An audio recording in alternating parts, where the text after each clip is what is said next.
That is why they are so fervent. TV with your host, Jeff Charles. Jeff Charles, contributor for LibertyNation.com. Hello and welcome to Right On, where we tackle the issues of the day from the right perspective. Immigration is still an ongoing issue as the migrant crisis continues. Even though it's not in the press as much right now, it's likely to rear its ugly head once again soon. The Biden administration is considering a rule that would expedite temporary seasonal work and create a smoother pathway to permanent status or to citizenship. What do you guys think? Well, we're going to see what Liberty Nation's national columnist Sarah Cowgill thinks, because she is on the program. Welcome. Woohoo! This is like that gets my job going, and I'm just happy to be here. Yeah, thanks for having me. Let's talk. What do you want to talk about? Got it.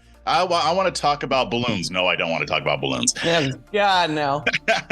So you recently wrote an article about about the immigrant worker visa program and some of the changes that the White House wants to make. Can you give us kind of a little bit of an overview of what you wrote about? Well, the White House wants to make it easier for people who apply for H-2 visas, and there's two different kinds of H-2 visas. One covers seasonal work with the farm communities, migratory farm communities. So you've got, farm laborers that come over here every year during planting and then during harvesting. And then you've got the other H-2 visa, and that visa covers seasonal work such as workers that come over here for landscaping or for tourism resort work that takes place during whatever height of season that location is. And it's very helpful. I mean, the migratory worker program has been around since World War II, when our soldiers were across the seas and there weren't enough people here to help, bring in a harvest. That's where it started, bringing in the harvest. And that program was called the Becerra program, and it helped immensely. And then it was phased out. And then in the 50s, another program was phased in, and it's been adapted and redapted and revised over the years. And I think what the Biden administration is trying to do now is what they call modernize the process.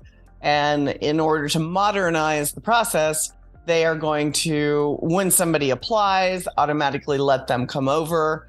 They don't have to be approved. They don't have to go through the process. They're just going to fill out an application and jump on board. And then after the season and the specific worker is done with his or her work, instead of going right home, they have a bit of a cushion to not go home. They can, hang out, apply for citizenship, if in fact that's what they want to do. Mm-hmm. So there are some indications, according to your article, there are critics who contend that, this might lead to people abusing this system. Now, what are some ways that this could be abused? Well, probably a million different ways. Depending on how big the payoff is, people will, and I'm not saying this happens very often. Corporations, especially farm corporations, they don't do this. They abide by the rules, and they try to make sure everything is done. It's a hefty feat to get migrants over here to work, and so they take that out of the migrant salaries. And the White House doesn't think that's fair.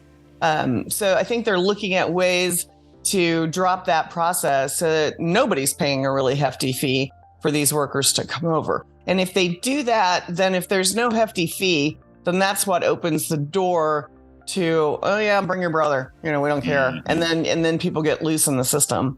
And and the other proponents are saying, hey, stop taking our jobs already. Right, We've got, teenagers work the farms here in season out here in the middle of nowhere. But we have had migrant labor, for as long as I can remember. And it's, the farmers, they put them up in hotels and nice places, or they rent out, or they have their own facilities. They're not, mistreated in any way, shape, or form. And then when the work is over, they're supposed to pack up and go home and then come back again on invitation. So, they don't want to do that. I guess the Biden administration doesn't think sending them back home is a good idea. They want to keep them. They want to keep them here. Okay. So So Dan Stein, who is the president of Federation for American Immigration Reform, also known as FAIR, it's one of the leading authorities on immigration issues. He said that this could also lead to, quote, unscrupulous outsourcing practices. What's he referring to? Do you know? I have not had any luck in tracking this guy down or getting a statement from FAIR. I've made calls, I've sent emails. What I believe it to be, and I am no way saying that this is what Dan Stein believes it to be, is that they can get migrants in here and then sublet them, and that's horribly bad to do. They come over for one specific purpose, whatever that job is, and then to basically sell them to other corporations, outsource the labor is beyond not a good idea. Gotcha. That makes sense. I mean, and we've heard some other practices that are similar to that are more like human trafficking, what we're talking about. I'm not saying that this is what that is, but that's also I'm not saying that's going to open that door either, but I think that must be what that concern is about. Define unscrupulous outsourcing. It's like, you can pretty much apply that to all sorts of stuff. Yeah, that would definitely be unscrupulous. That is the key word in this equation. Now, unscrupulous. Now here's a question, because this is kind of what I think about when we talk about illegal immigration. One of the issues why people come here illegally, or they come on their visas and they overstay them, is because it's easier than going through the system.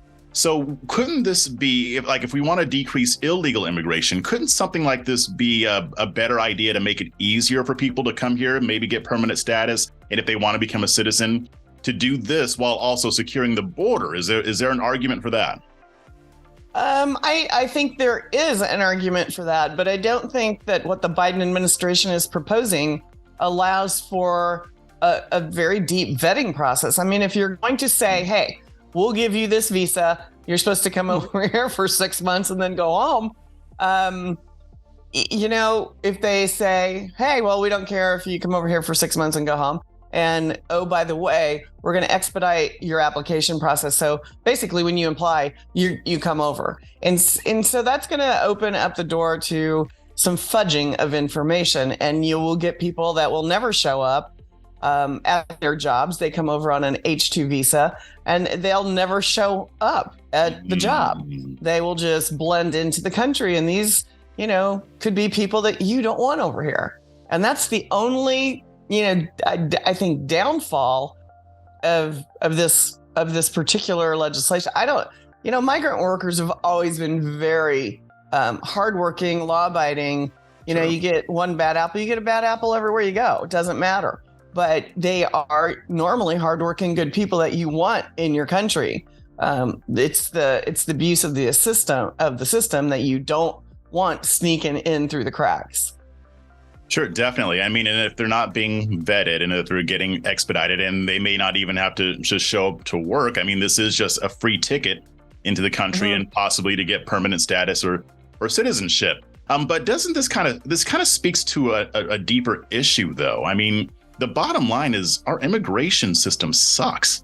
And yeah, it's horrible. Yeah. It's horrible. And it's been allowed to grow out of control. It's been allowed to, and I'm sure that their policies look a little bit like, the Internal Revenue Service policies. They've just grown and expanded and grown and expanded, and they have all these little tiny loopholes and this and that and the other thing.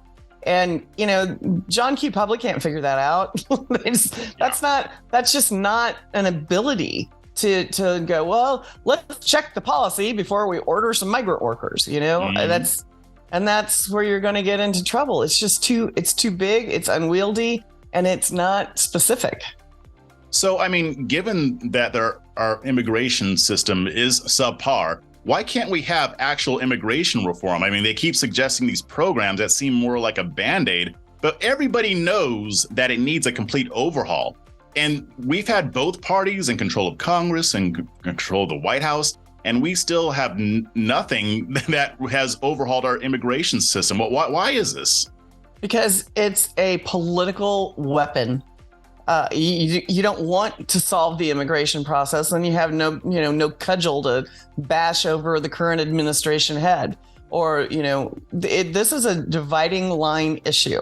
This isn't something like we can all maybe agree on a flat tax, or maybe we can agree on this, or maybe we can agree on that. It's something to use to weaponize and to terrify people. When Trump was in office and he had was getting a handle on immigration, they came up with the whole, atrocities and abuses of all these poor people.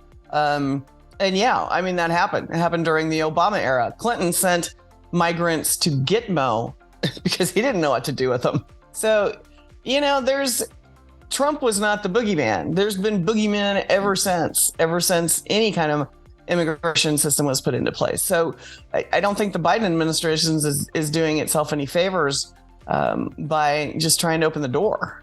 It's not going to work. That's not going to work. Yeah, and the Dreamers come to mind, right? The whole DACA situation. They could have figured something out for that. I mean, you mentioned John Q. Public. I mean, the American people can figure this stuff out pretty easily, but it seems like our leaders aren't interested. Well, our leaders live in D.C. Right. They don't represent their states anymore. They are power hungry people that live in the swamp. They don't care. They don't visit the border. They don't go down there to see the living conditions. They don't go down there to see the conditions on both sides of the issue, which is, small little border towns getting run over. These people are getting run over. And then you have migrants living under bridges. I mean, and how is this good for anybody? And instead of actually working on something, they kick the can. And Biden's been kicking the can down the road since day one. Well, I've got the border czar and she'll take care of it. And, she's non-existent. And then the other thing is, well, Congress has got to do something. Well, you've had Congress for 2 years until now. So why didn't you do anything? So it's just been weaponized. Good luck finding somebody with, the cojones to take this issue on and get it done. Yeah, well, I mean, unfortunately, the problem can't be solved if our leaders view it as nothing more than a political football. Meanwhile, we, the people, still have to deal with it, along with the migrants themselves. But hopefully, maybe magically, we'll get a government that actually wants to solve it. But until then, thank you very much for joining the program, Sarah. Hey, thanks for having me, Jeff. And remember, this show is proudly sponsored by LibertyNation.com, where you can access podcasts, breaking news and analysis, and a range of biting and brilliant shows to whet your appetite for freedom and your fondness for the great American Constitution. Just go to LibertyNation.com on your browser, or hit Rumble, YouTube, or check out our Liberty Nation News Roku channel. I'm Jeff Charles. Thank you so much for watching. This program is a production of LibertyNation.com, where truth is making a comeback. Entertaining, informative, and just plain fun. Watch Liberty Nation's The Conservative 5. Produced by conservatives for conservatives. C5's The Left Free Zone. Hosted by Liberty Nation's Lisa K. Donner. Joined by a raucous, irreverent panel of authors. Deconstructing leftist narratives. Debating the hot topics. And remembering to laugh. Join the official conservative safe space. You only did that to piss Jeff off. Liberty Nation's The Conservative 5. That is why they are so fervent. TV with your host, Jeff Charles. Jeff Charles, contributor for LibertyNation.com.